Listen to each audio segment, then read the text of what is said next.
The day my daughter handed my patience back to me like it was an insult, that's the day everything changed. I've been a quiet man my whole life. Not shy, not weak. Quiet. There's a difference, though most people don't figure that out until it's too late. My name is Nathan Huff. I'm 67 years old. I live alone in a clean, modest house on Westbrook Chase Drive in Alpharetta, Georgia. A neighborhood that smells like fresh-cut grass in June and has the kind of stillness that either comforts you or drives you crazy, depending on what you're running from. I'm not running from anything anymore. Hadn't been for years. But some people who should have known better, had mistaken my stillness for surrender. That mistake was about to cost them everything. It was Father's Day, June. Georgia summer already doing what Georgia summer does. Thick air, white sky, heat that sits on your shoulders like a man who overstayed his welcome. I pulled into the driveway of Page and Russell's place on Hembry Road, one of those new construction colonials with the 3-car garage and the landscaping that's just a little too perfect. The kind of house that says we've arrived to everyone driving past. I helped pay for that landscaping. Not that anyone mentioned it anymore. I grabbed the gift bag from the passenger seat, a leather journal for Paige, the good kind, from that little shop on Milton Avenue she used to love, and walked to the front door. Paige opened it before I could knock. Dad. She smiled, but it was the careful kind, the managed kind, the kind she'd been giving me for about 2 years now. Hey, sweetheart. I hugged her. She smelled like the expensive perfume Russell liked, not the one she used to wear. Russell appeared behind her like he'd been staged there. Charcoal linen shirt, sleeves rolled to the elbow. That smile, the one that never quite reached his eyes. Nathan. He extended his hand. Firm grip. Always too firm, like he was reminding me of something. Russell. I shook it. Same as always. Dinner was set in their formal dining room, the one they used maybe 4 times a year. Crown molding, pendant lights, the whole performance. Paige had made my favorite. I noticed that. I noticed everything. We were 20 minutes in before Russell started. He had a way of doing it, easing into his own importance, like a man lowering himself into a hot bath.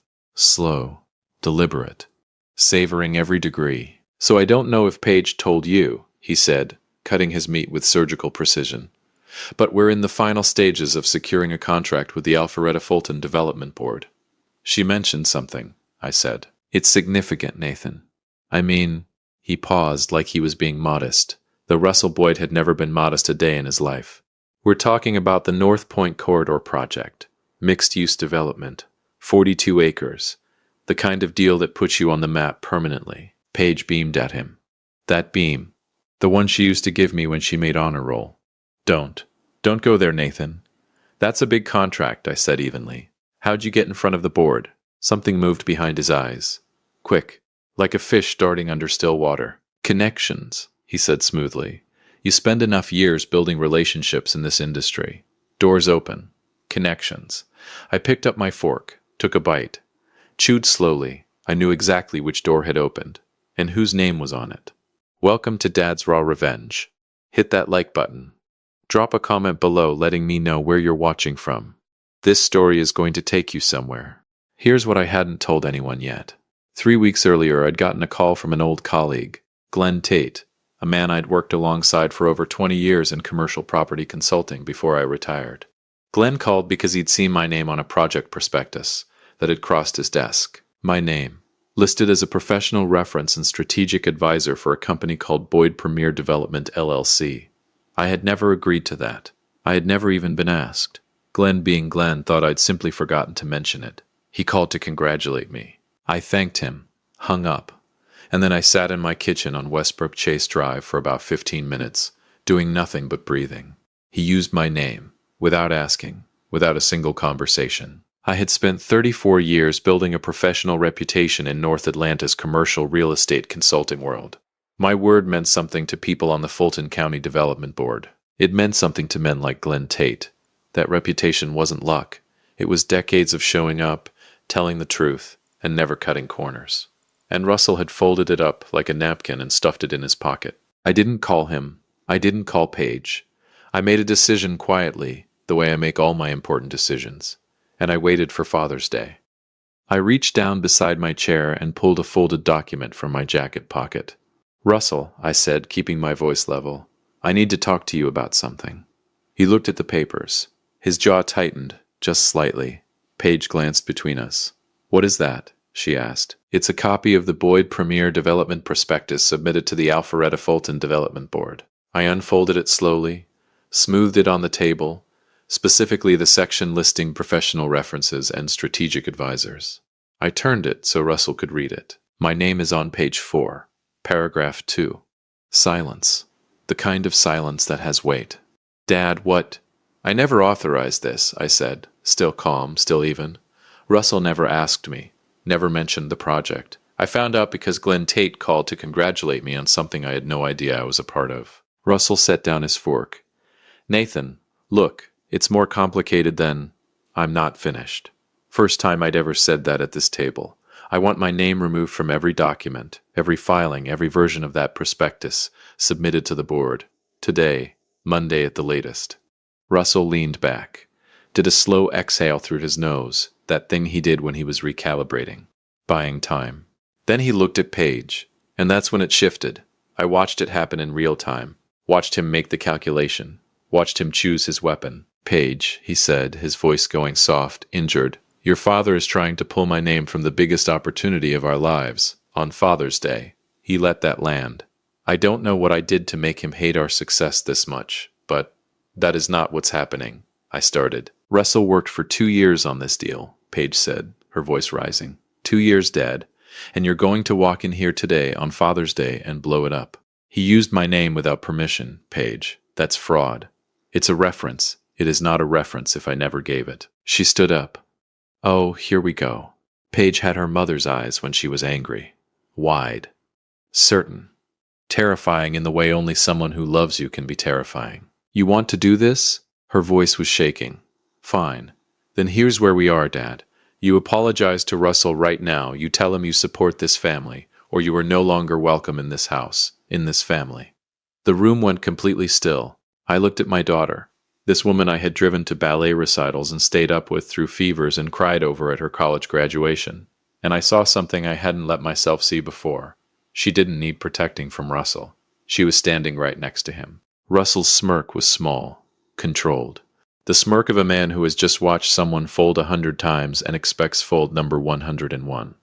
I stood up slowly, looked Paige in the eye. 5 words. Quiet, clear, final. Watch how fast you fall. I picked up my jacket, walked to the front door, didn't look back. They thought my silence was shame. They thought I was going home to grieve. They had no idea I was going home to make one phone call. I got home at 6:47 p.m. I know the exact time because I looked at the clock above my kitchen sink the moment I walked in. The way you do when something significant has just ended and your brain wants to timestamp it. The evening light was coming through the window at that low golden angle that makes everything in a kitchen look peaceful, whether it is or not. It was not. I set my keys on the counter, sat down at the kitchen table, didn't turn on the television, didn't call anyone. Just sat there in the quiet of my house on Westbrook Chase Drive and let the last 2 hours settle over me like dust after a collapse. 67 years old. I had raised that girl, driven her to school in the dark on winter mornings. Sat outside emergency rooms, missed sleep, missed meals, swallowed my pride on more occasions than I could count, because the alternative, losing her the way I almost lost her after the divorce, was something I couldn't stomach, and she stood across a dinner table and told me I was no longer welcome in her family. With her husband smirking behind her like he'd just won a hand of cards, I sat there for a long time, maybe 40 minutes, maybe more. And somewhere in that stillness, something that had been wound tight inside me for years just released. Not snapped, not exploded. Released. Like a man finally setting down a load he'd been carrying so long he'd forgotten it wasn't part of his body. I was done holding up the sky. I slept better that night than I had in 3 years. That part still surprises me when I think about it. Most people would have tossed and turned, replaying the dinner, rehearsing arguments, drafting the text they'd never send. Not me. I was out by 9:30 and up at 5:15, the way I always am, coffee on before the sun. Birds outside already doing their thing like nothing had happened. Because for me, nothing needed to happen yet. Sunday passed quietly. I read on the back porch, watered the garden, called my old friend Glenn Tate. Not about the prospectus, just to check in, just to confirm something about his schedule for Monday. Glenn asked if everything was all right. Everything's fine, I told him. Better than fine, actually. He laughed. Nathan Huff, you sound like a man who just made a decision.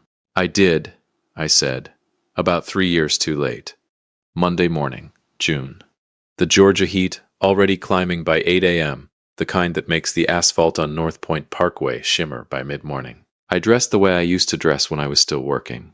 Pressed shirt, good trousers, leather shoes. Not because I was going anywhere, but because some phone calls deserved to be made standing up straight. I had one call to make. Just one. His name was Walter Cobb, 71 years old. Chairman of the Alpharetta Fulton Development Board, and a man I had known since 1991, when we'd both served on a commercial zoning advisory panel for North Fulton County. We'd had lunch maybe twice a year for the better part of 3 decades. He'd attended my retirement dinner, visited when my mother passed. Walter Cobb was the kind of man who had spent 50 years in Georgia development circles and had never once had his integrity questioned, which meant he valued integrity the way some men value money, personally and without apology. I dialed his direct line at 8:45. He picked up on the second ring. Nathan. Warm. Genuine. Don't tell me you're finally coming out of retirement. Not quite, I said. Walter, I need about 10 minutes, and I need you to hear me clearly, because what I'm about to tell you is something I should have said the moment I found out. A pause. When Walter spoke again, the warmth was still there, but underneath it was something else. Attention. The focused, serious kind. Go ahead. I told him everything. Calmly, sequentially. No editorializing, no emotion, no drama. I told him that my name appeared on the Boyd Premier Development Prospectus as a professional reference and strategic advisor. I told him I had never been approached, never consulted, never asked for permission. I told him I had zero professional association with Russell Boyd, zero knowledge of his business practices, and that my name had been used without my consent to gain access to a multi-million-dollar public development contract. Then I said the part that mattered most. Walter, I've known you 30 years. My name means something, or it doesn't, and I will not let it be borrowed by someone I cannot vouch for to open doors I never agreed to open. Silence on the line. Not the uncomfortable kind, the processing kind. Nathan, Walter finally said, and his voice had gone very quiet, very measured, the voice of a man who has just understood the full dimension of something. Are you prepared to put that in writing? I'll have a signed statement to your office by noon. All right. Another pause. I'm sorry this happened to you. I'm not angry, Walter. I just need my name back. We said goodbye. I hung up, stood in my kitchen for a moment. That was it. 10 minutes. 34 years of reputation, and it only took 10 minutes to tell the truth. I typed the signed statement myself, printed it, drove it to the board's administrative office on Windward Parkway, before 11 a.m. The receptionist, a young woman who clearly recognized my name from the document she received, looked up at me with an expression I couldn't quite read. Mr. Huff, she said, we'll make sure this goes directly to Mr. Cobb. Thank you, I said, and walked out. I want to tell you I spent the rest of Monday feeling triumphant, that I went home and poured something strong and sat on the porch watching the sunset, like a man who just won something. But that's not what happened. I went home and felt the grief of it, because here's the thing nobody tells you about finally stopping, about pulling your hand off the weight you've been holding up for years. The weight doesn't just disappear, it falls, and things underneath it get crushed. And one of those things was the image I'd carried for 22 years of my daughter and me being okay, of us making it through the divorce, through her teenage years, through everything, and coming out the other side with something real between us. I sat at the kitchen table and thought about the 7-year-old girl who used to fall asleep in the car on the way back from my place, and how I'd carry her inside so she wouldn't wake up. She was so small then. I gave myself Monday evening to feel that. All of it. No shortcuts. Tuesday, I got up and moved on. What happened next, I didn't engineer. I want to be clear about that. I made one phone call, one statement. I didn't contact Russell's competitors. Didn't call his associates or clients. Didn't post anything or tell anyone who didn't directly need to know. I just told the truth to one man who had the authority to act on it, and the dominoes fell on their own. By Tuesday afternoon, I learned through Glenn, who had his own sources inside the development community, that the Alpharetta Fulton Development Board had suspended the North Point Corridor contract review, pending a full audit of the Boyd Premier Development Prospectus. Legal had been looped in. The The board's ethics protocol had been triggered automatically the moment fraudulent references were identified in a public contract submission. They didn't just pull the deal. They flagged the file, which meant Russell Boyd's name was now attached to a documented case of fraudulent professional misrepresentation on a public development project in Fulton County, Georgia. And in the commercial real estate development world, particularly in a market like North Atlanta, where everybody knows everybody and reputation is the actual currency, that flag didn't stay quiet. It traveled, fast, the way bad news always does in small professional circles. By Tuesday evening, 2 other firms Russell had been in preliminary conversations with had gone silent. No calls returned, no emails answered. The professional equivalent of a door being shut very politely in your face. Glenn called me Tuesday night. "Nathan, I don't know exactly what you said to Walter, but I just told him the truth." Well, Glenn exhaled slowly. The truth apparently had somewhere to be. Wednesday morning my phone started ringing. The first call came at 7:52 a.m. Russell. I looked at the screen. Let it ring. Let it go to voicemail. Not yet. He called again at 8:14, then 8:40, then sent a text that read, "Nathan, we need to talk. This has gotten way out of hand and I think there's been a misunderstanding. Please call me back." Misunderstanding. Interesting word for a man who typed my name into a legal document without my knowledge. I didn't respond. At 9:30, Paige called. I stared at her name on the screen for a long moment. My daughter, my little girl, the one who told me I wasn't welcome in her family 3 days ago. I let it ring. I needed her to arrive at understanding on her own, not because I'd answered and walked her there. That's the thing about truth. If you deliver it, people can reject the delivery. But if they find it themselves, if they stumble into it in their own living room, at 9 in the morning, while their husband is making his 14th panicked phone call, and the walls are coming down around them, it sticks differently. It sticks to the bone. What I found out later from Paige herself in a conversation that I'll carry with me for the rest of my life was what happened inside that house on Hembry Road on Wednesday morning. Russell had come home Tuesday night already cracking. The professional silence from his contacts had unnerved him in a way Paige had never seen before. He'd been on the phone until midnight. By Wednesday morning, he'd received formal written notification from the board. The deal was dead. The flag was real, and 2 industry contacts had quietly, professionally made it clear they wouldn't be moving forward with any pending conversations. And that's when Russell stopped performing. The charm went first, then the composure. Then whatever careful architecture he'd built around himself in that house came apart at the seams. And what was underneath wasn't the ambitious, image-conscious man Paige had married. It was someone ugly, someone desperate, and pointed, and mean. He turned on her the way cornered people turn on whoever is closest, blamed her father, blamed her, said things, and I won't repeat all of them because they're not mine to repeat, that made it clear in the starkest possible terms exactly what Paige had been to Russell Boyd. A door, that's all.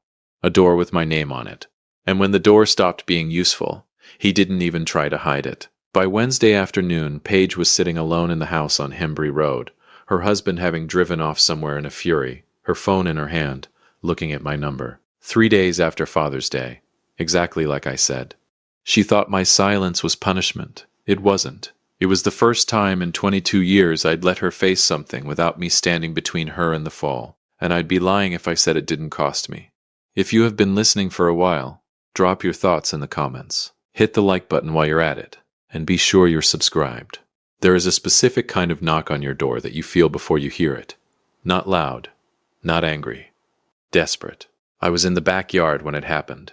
Wednesday afternoon, just past 3 o'clock. I'd been pulling weeds from the garden bed along the back fence, the kind of slow, mindless work that keeps your hands busy while your mind does what it needs to do. The Georgia heat had softened slightly, that brief, merciful window between afternoon and evening, when the air almost feels forgiving. My phone had been face down on the patio table since noon. I wasn't hiding. I just wasn't available. There's a difference, though. Most people confuse the two. I heard the knock from the backyard. 3 times. Careful, almost apologetic. I knew who it was before I reached the door. I pulled off my garden gloves, walked through the house slowly, looked through the sidelight window beside the front door. Paige. She was standing on my porch on Westbrook Chase Drive, in a wrinkled linen blouse. The pale yellow one she'd had for years, the one she wore when she wasn't trying to impress anyone. Her hair wasn't done. No makeup. red around the eyes in a way that told me she hadn't just cried recently. She'd been crying for hours. 29 years old, and she looked like she was 7 again. Standing outside my apartment door the first weekend after the divorce, backpack on, stuffed rabbit under her arm, trying to be brave. I opened the door. She looked at me. Her chin trembled once, then she locked it down. Dad. Her voice was barely holding together. Can I come in? I stepped aside. She sat at my kitchen table, the same table where I'd made the decision, where I'd sat in the stillness of Sunday evening and felt everything rearrange inside me. I put the kettle on without asking. Paige always drank tea when something was wrong. Had since she was 12. She didn't speak right away, just sat there with her hands folded on the table, staring at them like they belonged to someone else. I set the mug in front of her, sat down across from her, and waited. He's not, she started. Stopped. Russell is not who I... She pressed her lips together. I don't know how to say this. Take your time. He screamed at me, Dad. Her eyes came up, raw, unguarded, not raised his voice, screamed. Like I was nothing. Like I was the reason everything fell apart. She laughed, but it had no humor in it. Like I was supposed to apologize because his fraud got discovered. I kept my face steady. Don't rush this. Let her land. He said... She paused, and something moved across her face. Shame, I think, mixed with the particular horror of a truth arriving too late. He said the only reason he ever needed me involved was because of your name, your connections. That without your reputation attached to his pitch, the board would have never taken the meeting. She looked at me. He said it like it was my fault for not delivering you properly. The kitchen was very quiet, delivered me, like I was a package. Like 34 years of professional integrity was a tool someone could borrow without asking, and return slightly damaged. Paige, you tried to tell me. Her voice cracked on the last word. At dinner, you weren't attacking him. You were just telling the truth, and I... She stopped, pressed her fingers to her mouth for a moment. I gave you an ultimatum, Dad. On Father's Day, I stood in my own dining room and told you that you weren't welcome in my family anymore, and you just stood up, and... I said 5 words and left. Yeah, she exhaled shakily. Yeah, you did. She wrapped both hands around the mug, stared into it. I've been doing that to you my whole life, haven't I? She said quietly. Every time things got uncomfortable, every time I didn't want to hear something, I made you choose between the truth and losing me. And you always chose me. She looked up. And I called that love, but it wasn't fair. It was never fair. There it is, the thing I'd been waiting years to hear. Not because I needed the validation, I'd stopped needing that somewhere around age 60, but because she needed to say it, for herself. No, I said carefully, it wasn't fair. She blinked. I think she expected something softer. I love you, I continued. I have loved you every single day of your life, including Sunday, Monday, Tuesday, and today. That has never been in question. I leaned forward slightly. But I made a mistake for a long time, Paige. Every time you threatened to walk away, I folded. I thought I was protecting you. What I was actually doing was teaching you that my boundaries didn't matter. That if you pushed hard enough, I'd move. She was very still. Russell learned that lesson too, I said, probably from watching us. That landed. I saw it land. She didn't flinch away from it, which told me she'd already been sitting with some version of that thought before she knocked on my door. So what do I do? She asked. And her voice was small in a way that had nothing to do with weakness.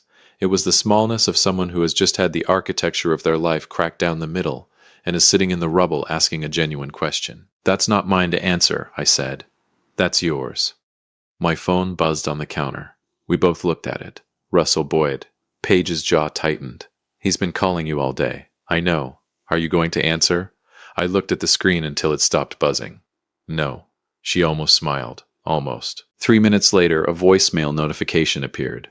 I didn't move to play it, but Paige looked at the phone and said very quietly, "He called me 40 times between last night and this morning. The last one, he wasn't asking me anything anymore. He was just talking, telling me how much he'd sacrificed, how everyone was against him, how I owed him loyalty." She shook her head slowly. I'd heard him sell himself before. Never watched him beg. It's very different. People show you who they are, I said, when the performance gets too expensive to maintain. She looked at me across the table. My daughter, 29 years old, sitting in the same chair she used to sit in as a teenager when she'd come over for weekends, and we'd eat cereal for dinner and watch old movies because neither of us felt like trying too hard. I'm sorry, Dad. Not performed, not managed, just real, plain. The way an apology sounds when it actually costs something. I'm so sorry for what I said at dinner, and for everything before it. I reached across the table and put my hand over hers.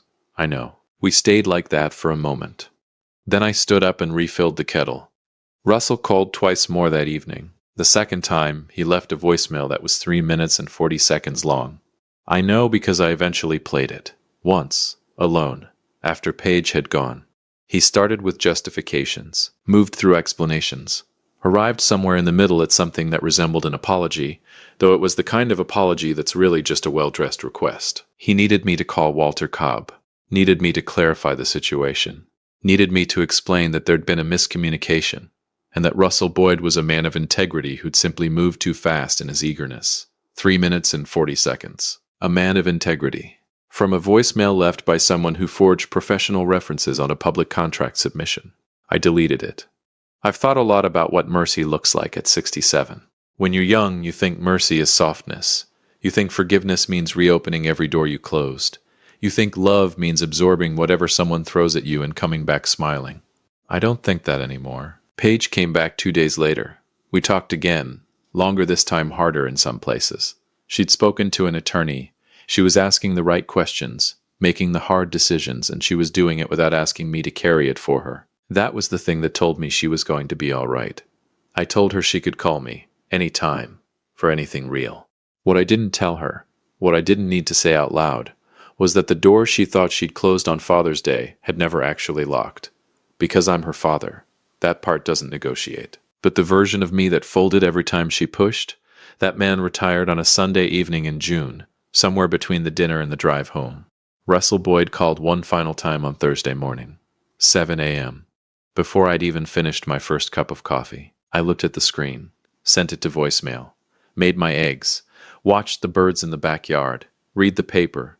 Some men beg loudly, I thought, because they spent their whole lives mistaking silence for weakness. They never understand, right up until the end, that the quiet ones are the ones who knew exactly what they were holding the entire time.